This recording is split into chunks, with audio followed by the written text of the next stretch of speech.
মানবতার পক্ষে বাংলাদেশের সরকারকে বলছি, শুধুমাত্র নিন্দা জানালে হবে না, জাতিসংঘকে বলছি আপনারা এই হামলা শুধু নিন্দা জানিয়েছেন, এই নিন্দা জানিয়ে আজকে শুধু দায়িত্ব শেষ করে চলবে না।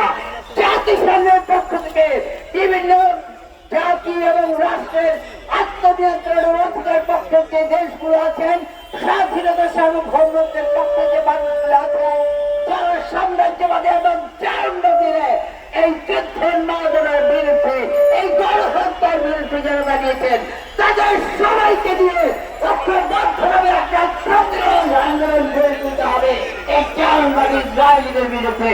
বক্তব্য দীর্ঘায়িত না করে আমরা বলতে চাই, সারা বিশ্বের মতো বাংলাদেশের মানুষও আমরা দীর্ঘ বছর যাবৎ, আপনারা জানেন যে 70 বছরেরও বেশি যাবৎ আজকে চারণবাদীরা ইসরায়েল প্যালেস্টাইনকে আজকে হামলা চালিয়েছে।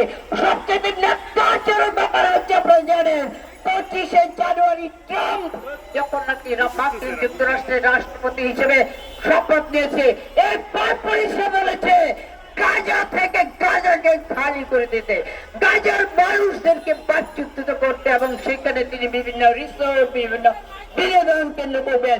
এর চেয়ে তো কি হতে পারে? একটা স্বাধীন সার্বভৌম দেশের মানুষের আত্মনিয়ন্ত্রণের অধিকারকে অস্বীকার করে, তাদেরকে ঘৃণা করে প্রত্যাখ্যান করে আজকে তাদেরকে আমরা দেখতে পাচ্ছি যে সেখানে তারা রিসোর্ট বানাতে চান। এই তাবৎ ঘটনার আমরা নিন্দা জানাই।